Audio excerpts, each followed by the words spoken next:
It's that time of year, Thanksgiving, and that means travel, family meals you didn't cook, late nights, early mornings with relatives staying at your house. If you have a rigid plan, it's probably going to break. You might skip a workout. You might avoid certain meals or foods. A bad day might become a bad weekend becomes 3 weeks off, and then by January, you're starting over yet again. The problem isn't you, it's that your system might only have one gear, and it's built for perfect conditions. Today, I'm showing you how to upgrade your system so you can maintain strength and muscle through any holiday, even if everyone else is backsliding.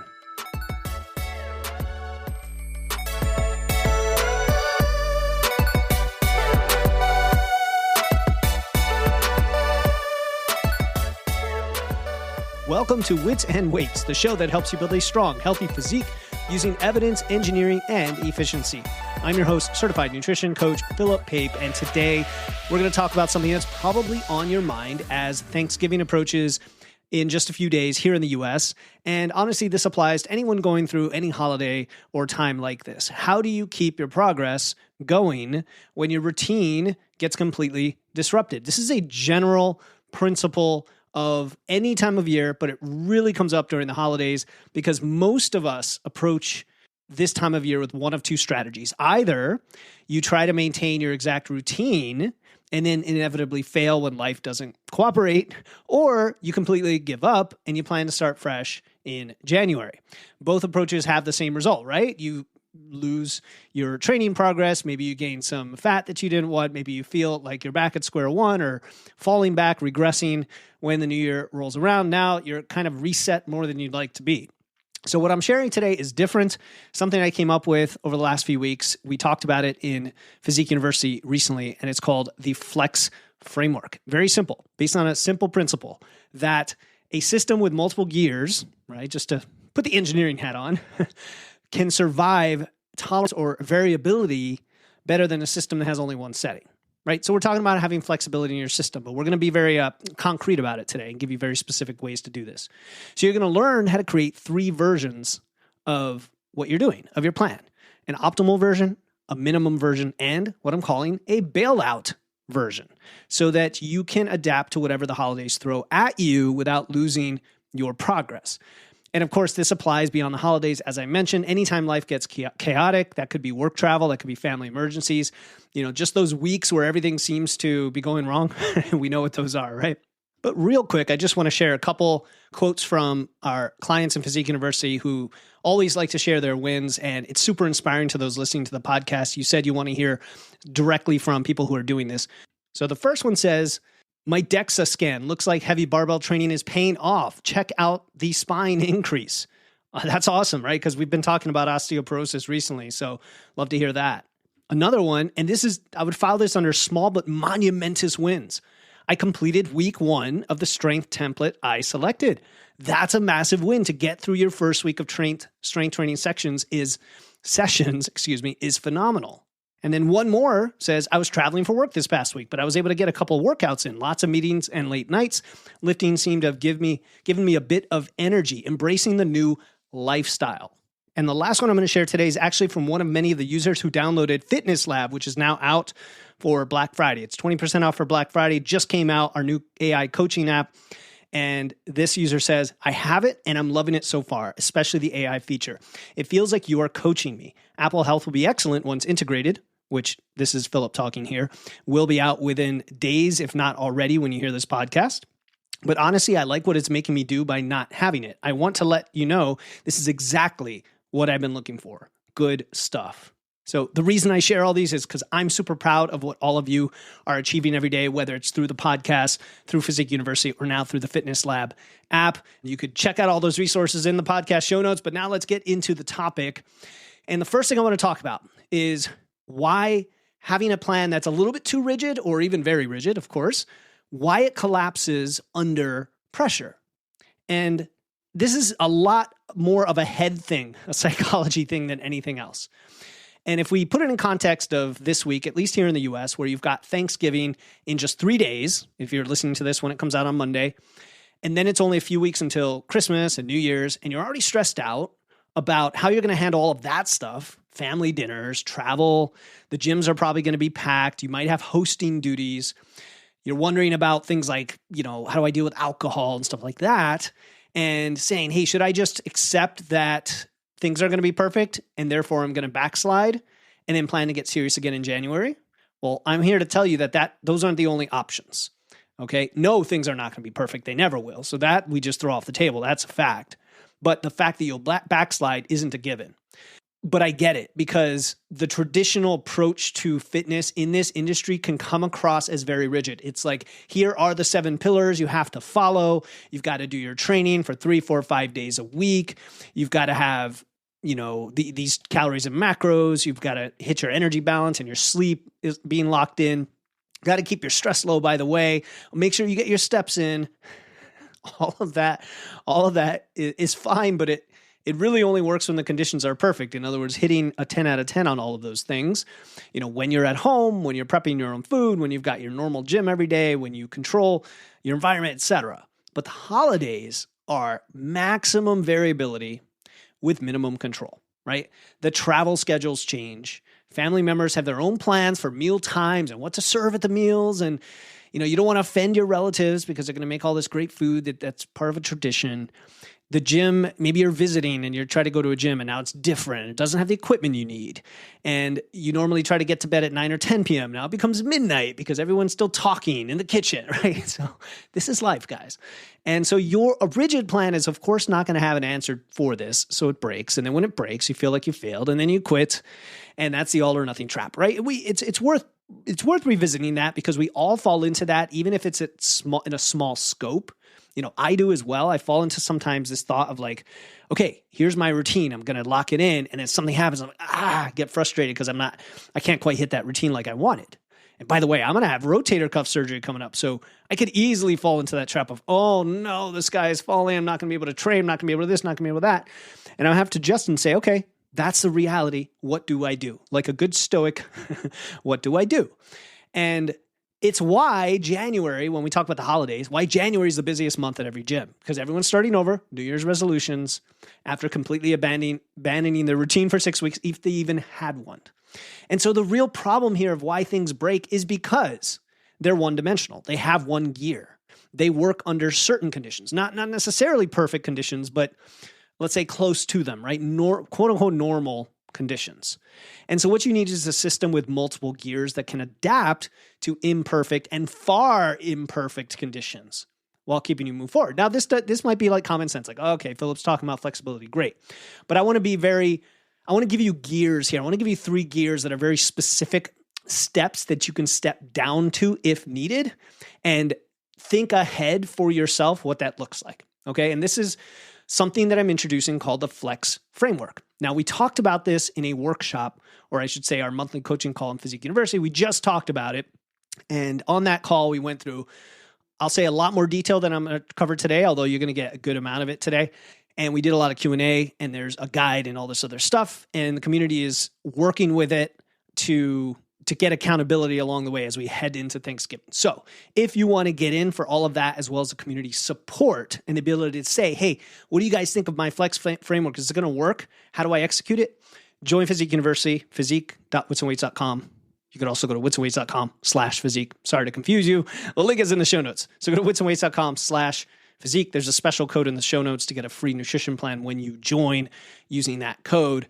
And then you can get a head start on this Flex Framework. But it is built on a principle from, I'll say, reliability engineering. And that's the principle of redundancy, right? When we design a system like the ones that keep airplanes in the sky or nuclear power plants running safely, they're super complex. Just like life is complex, just like your body's complex, and they don't rely on a single component or gear. There are multiple levels of redundancy, so if things fail, and multiple things fail, and sometimes multiple things fail at the same time, which seems unlikely, but it can happen in certain cases, can things keep functioning or gracefully step down or gracefully shut down or whatever? And so your fitness system, your life system for your nutrition and training need the same approach. And I like to think of this in 3s, 3 versions of all the important elements: an optimal version, a minimum version, and a bailout. So let me define each of these. Optimal is what you do when conditions are perfect for you. Nothing's ever perfect, but basically your normal week to week to week, the kind of boring life hopefully you have, well, boring in the way that I'm defining it here, where it's predictable, somewhat predictable. That's where you have full access to your routine, plenty of time, energy, and resources available that you need, within your given constraints. That's like your best case scenario, and what you're probably doing before you get to the holidays, for the most part, if you haven't been traveling or something. That's optimal. Okay, not optimal is not perfect for anybody. Optimal is good enough, close to perfect for you. Then minimum is your non-negotiable floor. Now, I talk about minimums in the past of like, okay, this is the bottom, but stay tuned because it's not going to be the bottom. This is what you cannot skip without starting to lose progress in one of those areas, right? So this is the consistency piece. This is that, the idea that maintaining what you've built actually does take far less effort than building it in the first place. We know this for volume when it comes to training. About an eighth to a quarter volume is necessary to maintain what you have. So your minimum maintains what you've built and typically takes a lot less of your optimal effort, let's say 20 to 30%. So this is when we say no 0 days, or being consistent, or making sure you have micro wins that you can do every day that are the minimum, but they'll still compound and give you progress, as opposed to skipping it altogether. And then bailout, this is the new thing I'm talking about today. This is your emergency protocol. It's your lifeboat. What you do when everything goes wrong, right? You're sick, when your schedule implodes, when you have zero control over your environment. In my case, like I have surgery coming up. There's bailout protocols I'm going to be putting in place for things. Although when you can plan far enough ahead, you still could have a minimum, if that makes sense. But your bailout's what prevents total collapse, more in your head than anything else. Let's be honest, more in your head than anything else. Meaning it's better than nothing, but it's not even your minimum, and it takes even less effort. So I'm adding an extra gear here to give yourself permission from a psychological standpoint to still do something that gets you a win, that keeps you going so that the next time you can strive for the minimum or the optimal. Does that make sense? It's kind of like a bridge win. And the power of this framework is the mindset shift, the psychology. Instead of thinking, I can't do my full workout, so I won't do anything. It's, well, I can't do my full workout. What's my minimum? Okay, I can do 3 out of my 5 exercises. Well, can I not even do that? What is my bailout? My bailout might be 1 exercise. It might be not even going to the gym, but doing something at home, like running up the stair and down the stairs for 10 minutes. Something that psychologically gives you that, dare I say it, checkbox on the streak that you've now bridged to the next day or the next point where you do your normal habit. So in this case, you're not lowering your standards. You're actually building one more gear of standard that gives you an anti-fragile system that survives the most obliterated imperfect conditions that come across. That makes sense. All right. So having that in place, now what do we do? All right, let's apply the Flex framework to the big areas that we care about here, like nutrition and training. So with training, let's say use the holidays as the example, but this can work for any routine work that gets disrupted. Optimal, even during the holidays, it's just your normal workout. You still have access to your gym. Maybe you're still at home, and you've got some different schedules and stuff going on, and you can still work in your normal full training sessions. You might have to shift the days around, but you're still getting all the volume and the frequency and the intensity in, right? Maybe it's at home. Maybe you're visiting somewhere with a good gym and you can do it as well and still hit some optimal days. Remember, optimal doesn't mean every day has to be optimal. It's just on a given day, are you doing the optimal thing? And you don't have to be doing everything optimal. Remember, you have different pillars that you're hitting, training, nutrition, steps, whatever. Each one of those can be at a different level. All right. So just give yourself, it's like flexibility within flexibility. So just because it's the holidays doesn't mean you can't keep on with your optimal routine, right? And then minimum training is going to focus on something like, let me just do the main lifts, the big lifts, the compound movements. I've been doing this more lately because of all this medical stuff I'm dealing with, having appointments and extra meetings and having to drive places. It's cut into my time, but I've said, I'm still going to train, but instead of doing all 5 movements, I'm going to do 3 or even 2, and I'm going to go really, really hard on it. I did that this morning. I did weighted pull-ups, neutral grip. I did T-bar rows, and I did a superset of lengthened partial lat raises and bicep curls on a cable machine. Now, though that last one, obviously that's not main lifts, but it does support my goals to support my shoulder health and also keep my biceps a little pumped. Okay, it's something I enjoy. So I decided what that was for me, my main lift. But the main lifts today, which didn't include massive lifts like the squat or deadlift today, particularly for me, I still focused on the main ones. And there were a couple other small things that I didn't do, right? I don't know if it was like high rep shrugs or something that I cut out. All right. So you're cutting out the accessories. Maybe you abbreviate the warm up necessary as needed, but to still do it safely, and then hit your main lifts and get out. Right. So main lifts could be all the variants of the main movement pattern: squat, bench, deadlift, rowing, whatever your core movements are, depending on your program. And you could even cut a set. You could even get just the main lifts, and instead of doing, say, 3 sets, you do 2, and maybe do a top set, back off set. Right. Because at the very minimum, you're maintaining what you have, and surprisingly, you might find that you needed the extra little rest, and it might give you a little boost in performance. You never know.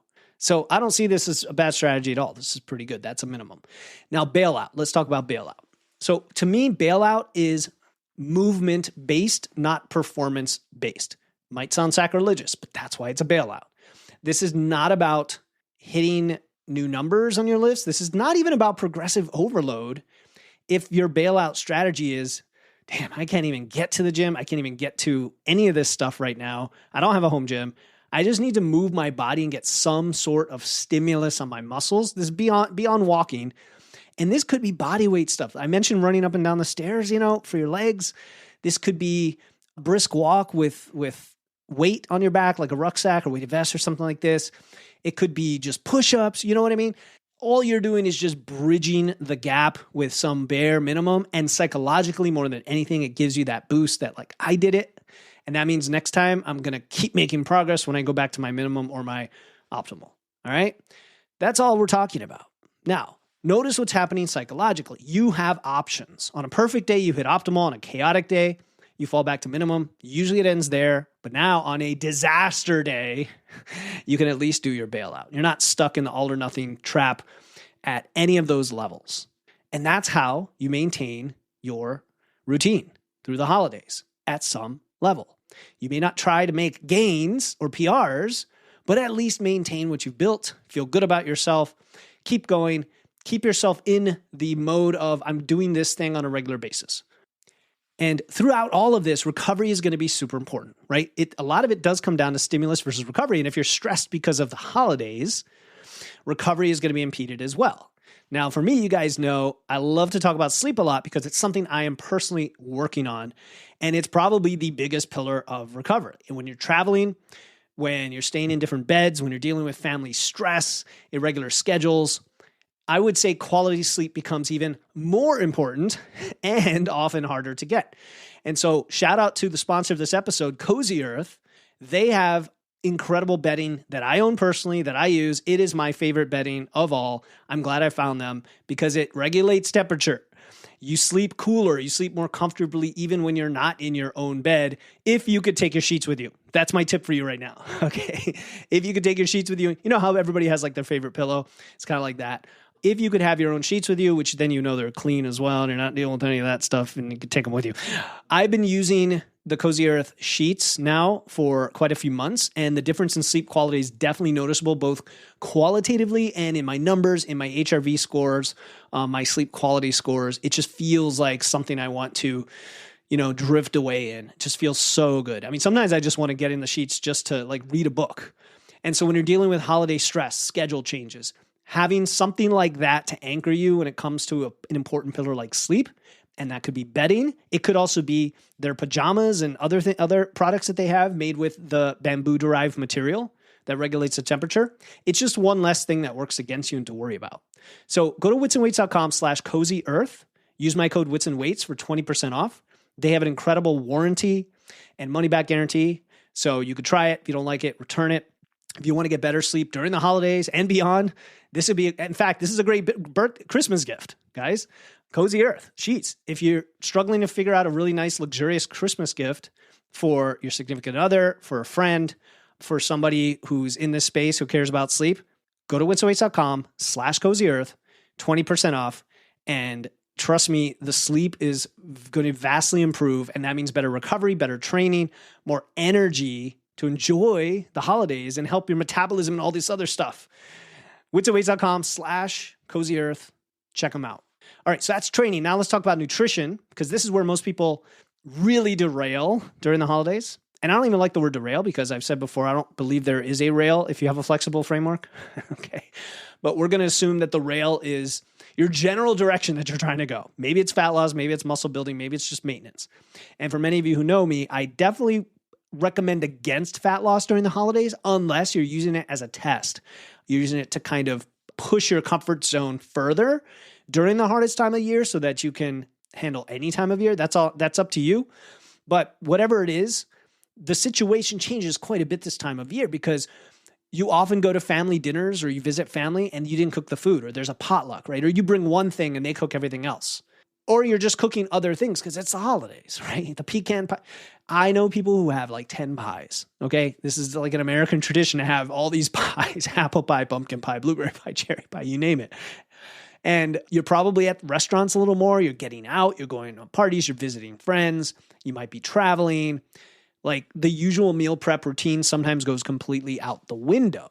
So optimal, minimum, bailout. Let's look at them. Optimal nutrition during the holidays is just your normal.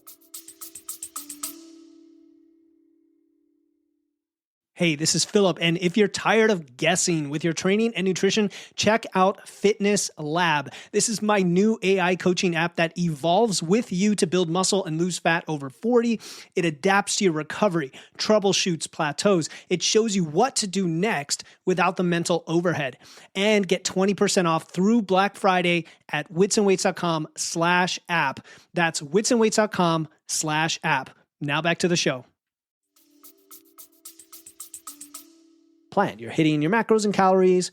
You're hitting your hunger signals. You're, using the same meal timing, good food quality for what you like to eat. You're cooking most of your meals, or at least controlling what goes on your plate in the same way that you always have been. It's just your routine. This is very realistic on the days when you're at home, when you're cooking for yourself or your immediate family, when you have control over things, right? That's optimum.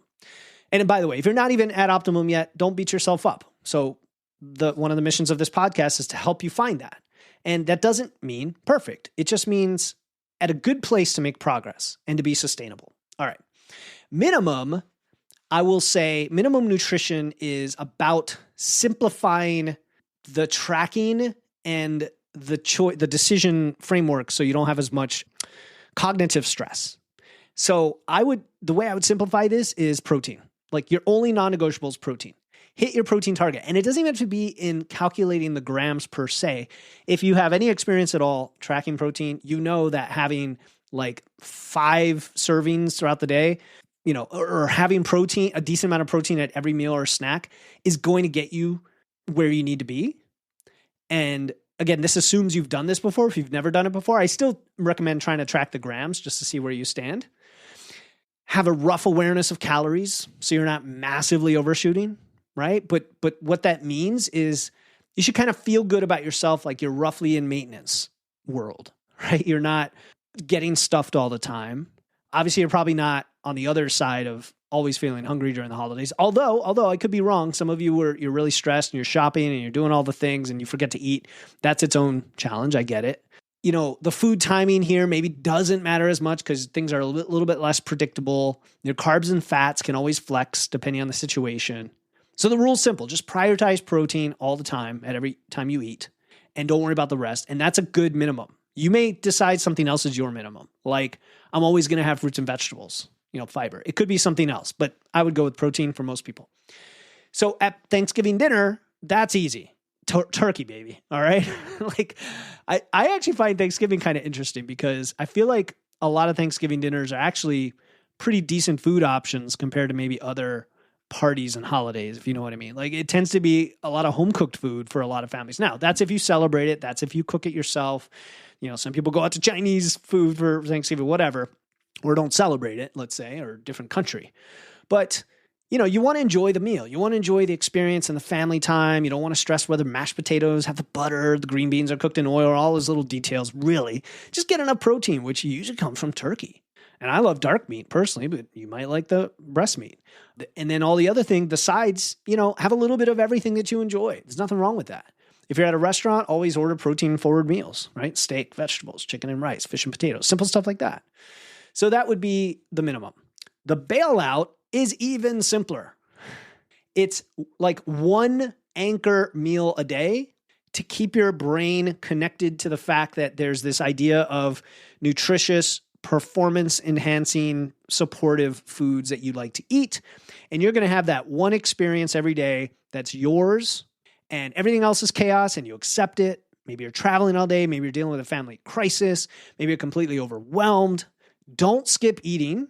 Just make sure you get at least one great hit of protein in a fairly well-balanced meal. And if you can't even do that, your bailout might be a protein shake. Okay. Some jerky and a protein bar. The other day I was in a hurry and I had forgotten to bring my prepped food. I stopped at a gas station and they had Barbell's brand protein bar. I'm like, you know what? This is a good bailout compared to the alternatives. I'm going to try it out. And by the way, it's pretty delicious, like cookies and cream. Now, I don't eat that stuff all the time, but it's pretty cool. And I couldn't pass up the fact that it said Barbells, right? And I'm aware of that brand. I just was surprised they had it in the gas station. And then you get back to your minimum tomorrow or your optimal, whatever makes sense. So the psychological shift here is the same as with training. You have multiple gears. On days you have control, or I should say on days you have some control, but not all, you hit the minimum. And days where you have lots of control, you push toward optimal. And then on those disaster, catastrophe days, you got your bailout and you don't feel guilty about it because at least you're not a zero. Don't be a zero, be a hero. All right. And here's the thing about protein specifically. We know how important it is. It's also very satiating and it helps you not overeat. So even on the bailout days, that strategy is really important. And again, if it's not protein, maybe it's fiber. Both things can help with the hunger signals. I went out to dinner with a friend of mine the other night, and we went to this place where they used to have this big barbecue plate. And I was so disappointed they didn't have it anymore. They had a new owner. The barbecue plate was like 6 different types of meat and all these great sides, but they still have the same chefs, the same cooks, and the cooks do everything from scratch, even like blue cheese dressing, things like that, which when something is made with love like that, with pretty fresh ingredients, you notice a difference, you enjoy it and all that. Anyway, we each ordered a salad along with some wings and some other things. And these were the biggest salads I've ever freaking seen. They were massive. They were probably the equivalent of like 6 garden salads. Now, it was mostly just raw vegetables. It was like iceberg and romaine lettuce, some carrots, some cucumbers, maybe peppers, maybe tomatoes, right? Just like that. And then, of course, dressing on the side. I'll tell you what, though, halfway through that salad, I really didn't want to eat much more of anything else. And I know I hardly had any calories. And the ironic thing was at the end of the day, I said, you know what? I had planned to eat like almost 2,000 calories because of the barbecue dish. And I probably ate like 900 or 1,000 because of the salad. So it's just an interesting idea of how you can almost like trick your body, let's say. You're tricking it with eating good food. I get it, but fiber can be helpful. Protein can be helpful. Okay, enough rambling. Let's talk about just setting this up very simply.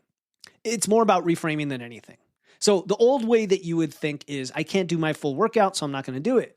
And maybe you'd say in your head, maybe I'll do it tomorrow. Maybe I'll shift it out. Maybe I could skip this one. You get all these maybes in your head, and then of course you end up going for the worst choice because you don't have a plan. The new way to think about it is, I can't do the optimal. That was my plan. What is my minimum? And then let your brain figure it out. Nope, can't do that either. Can I at least do my bailout? And that way you have a second gear and a third gear, or I should say, if you go like in a car, you're going down to second gear and first gear. Okay. In this case, first gear is the bailout. You get it. Okay.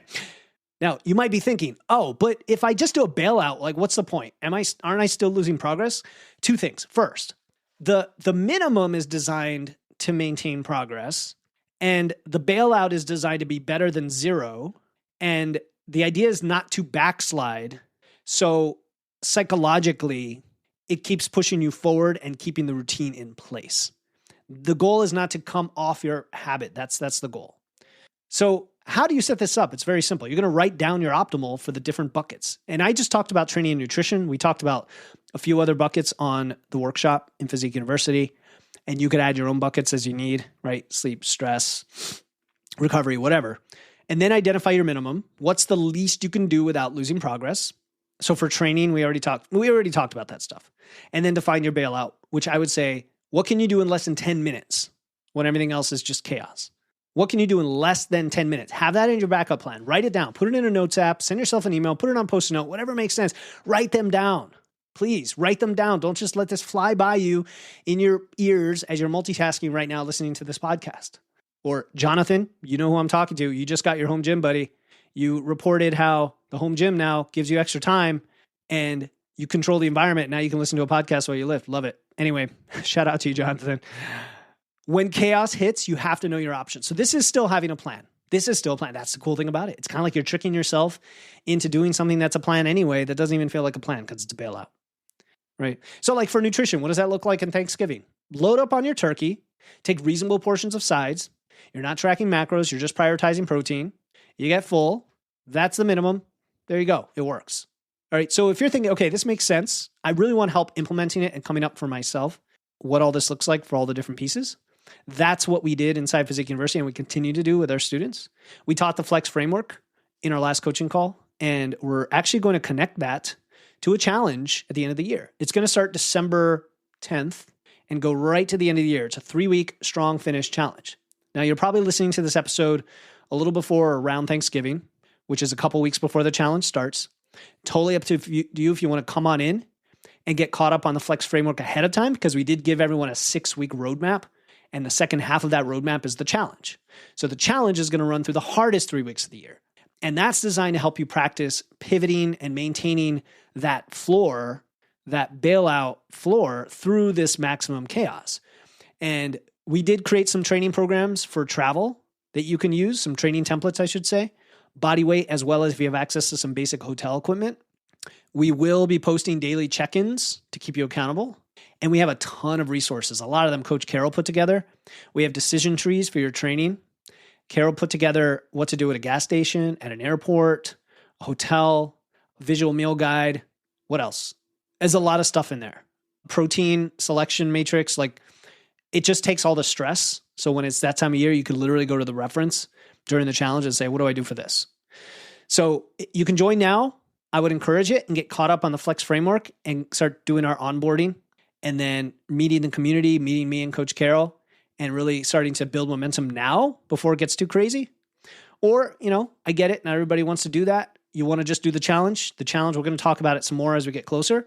But it starts December 10th. We're going to kick off on December 8th. So that's a Monday. Monday, December 8th, we're going to kick off. Anybody who joins Physique University or joins through the challenge link, which is live.witsandweights.com, live.witsandweights.com. You can join anytime now until then.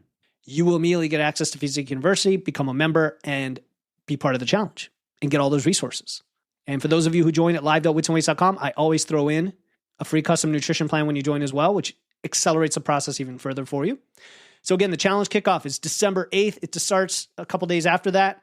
If you want to finish the year strong, instead of starting over in January and use and learn this Flex framework, go to live.witsandweights.com right now. Link is also in the show notes. So whether you join us or not, take today's episode and start setting up your framework right now. Define your optimal, your minimum, and your bailout at a minimum for nutrition and training, but also think of the other buckets that you care about. Write them down. Test them if you have to before you need them. And then when Thanksgiving hits in a couple days, you're ready for that. When Christmas chaos comes in a few weeks, you're ready for that.